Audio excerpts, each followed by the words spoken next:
महामानव तथागत गौतम बुद्ध को नमन करता हूँ। तत्पश्चात भारत के उस संविधान को नमन करता हूँ जिसने सबको समता दी है, और उसके बाद भारत की उस भूमि को नमन करता हूँ जिसने ऐसे महापुरुषों को जन्म दिया है जिन्होंने देश विदेश में अपने ज्ञान विज्ञान और आचरण से ऐसा भाव उत्पन्न किया है कि हम वसुधैव कुटुंबकम की भावना को मान सकें। मंच पर विराजमान पूज्य भंते जी, हमारे अतिथिगण, सम्राट अशोक क्लब के सभी सम्मानित आयोजकगण, दर्शक दीर्घा में बैठे हुए हमारे कई अग्रज पूज्य हैं, लेकिन नाम लेना संभव नहीं क्योंकि समय का संकोच है। तो सभी धम्मप्रिय बंधुओं बहनों, मैं केवल विषय पर 3-4 मिनट में अपनी बात रखना चाहूँगा क्योंकि मुझे 5 मिनट का समय संचालक जी ने दिया है। मानव जीवन के इतिहास में मृत्यु एक पहेली आज तक बनी हुई है। यद्यपि जीवन का सबसे बड़ा सत्य मृत्यु है, फिर भी एन केन प्रकारेण हम उससे बचते रहने का प्रयास करते आ रहे हैं, और यहाँ तक कि हम इस पर चर्चा करना भी पसंद नहीं करते। मान्यता तो यहाँ तक की है कि किसी को कह दिया जाए तो उसे बुरा लग सकता है। तथागत गौतम बुद्ध के धम्म की मैं यहीं से बात करूंगा कि जब व्यक्ति के भीतर ज्ञान का प्रवेश हो जाता है तो वह इन सभी चीजों से परे हो जाता है, उसे निर्वाण प्राप्त हो जाता है और वह अमरत्व की श्रेणी में चला जाता है। यह अमरत्व क्या है, निर्वाण क्या है, इस पर विस्तार से चर्चा नहीं, लेकिन संक्षेप में मैं बात करना चाहूंगा कि वास्तव में इस धरती पर यदि हमको मुक्त कर सकता है, अमरत्व दे सकता है, निर्वाण दे सकता है, तो वह है हमारा और केवल हमारा ज्ञान। जब यह ज्ञान अनुभूत हो जाता है तो बोध हो जाता है, और जब हम बोध की श्रेणी में पहुंचते हैं तो बुद्ध हो जाते हैं। बुद्ध अर्थात जिसका बोध प्रज्ञा में अवस्थित हो, जिसमें समाज के किसी भी चीज के प्रति कुछ भी संशय न रह जाओ।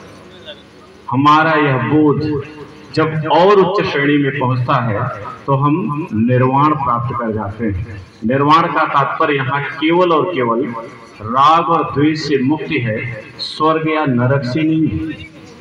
मृत्यु के भय से छुटकारा पाने के लिए हमने अध्यात्म का सहारा लिया। आत्मा, परमात्मा, स्वर्ग, नरक, भाग्य और चमत्कार की अवधारणाओं को विकसित किया, किंतु हम इसके बावजूद भी मृत्यु के भय से मुक्त नहीं हो सके। गौतम बुद्ध जी ने कहा कि यदि हम ज्ञान प्राप्त कर लें और वह ज्ञान बोध के स्तर पर पहुंच जाए तो हम स्वयं बुद्ध बन सकते हैं और मुक्त हो सकते हैं। इसी ज्ञान को उन्होंने जन सामान्य के लिए बड़े ही साधारण और सरल शब्दों में प्रस्तुत किया। उन्होंने स्पष्ट किया कि मृत्यु के बाद कुछ भी शेष नहीं बचता, सब कुछ महाशून्य में समाहित हो जाता है, जीव मुक्त हो जाता है, ऊर्जा शरीर से बाहर निकलकर ब्रह्मांड में तिरोहित हो जाती है।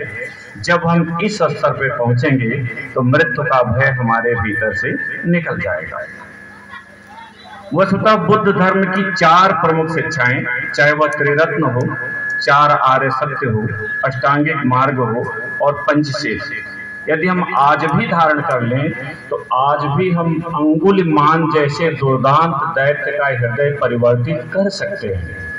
बुद्ध जी ने इन्हीं शिक्षाओं को अपने जीवन में उतारा था और इसीलिए वे अंगुलिमान का हृदय बदल सके थे। बुद्ध जी ने केवल यह नहीं किया कि आपको जीवन जीने का एक मार्ग दिया, बल्कि बुद्ध बनने का भी मार्ग दिया। जबकि अन्य जगहों पर कहा जाता है कि वो आपको ईश्वर के किसी प्रतिनिधि से ही वहां तक पहुंचना है, लेकिन बुद्ध जी ने कहा नहीं, 10 पारमिताएं जिसमें दान, शील, नैष्क्रम्य आदि हैं, अगर इसका पालन कर लें तो आप स्वयं बुद्ध हो सकते हैं और आप स्वयं आज के अंगुलिमालों को समाजोपयोगी बना सकते हैं। यदि हम नहीं बना पा रहे हैं तो इसलिए कि हम बुद्ध के अनुयायी हैं, बुद्ध नहीं।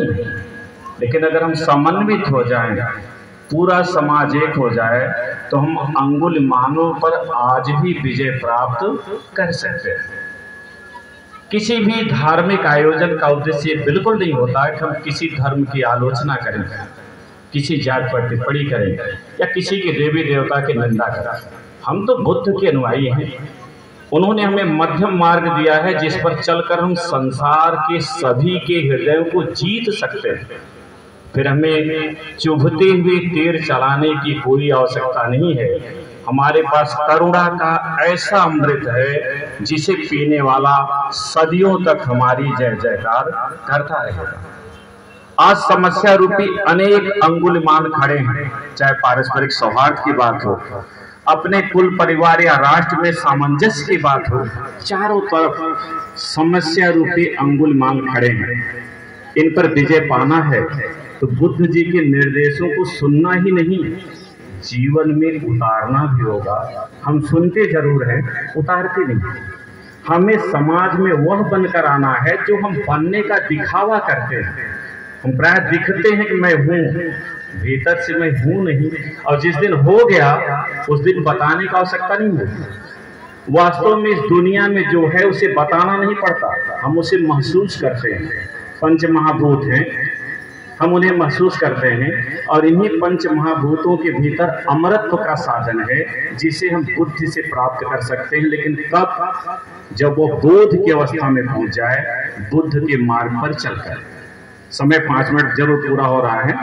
मैं अपनी बात चंद पंक्तियों के माध्यम से कह के जाना चाहता हूं कि माना उल्टे पड़ सकते हैं जीवन में कुछ दांव हमारे, माना उल्टे पड़ सकते हैं जीवन में कुछ दांव हमारे, चलते चलते थक सकते हैं कभी कभी ये पांव हमारे,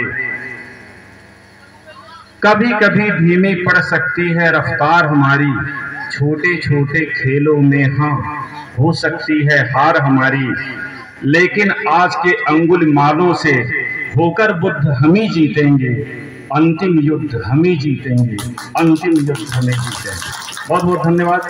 जय बुद्ध।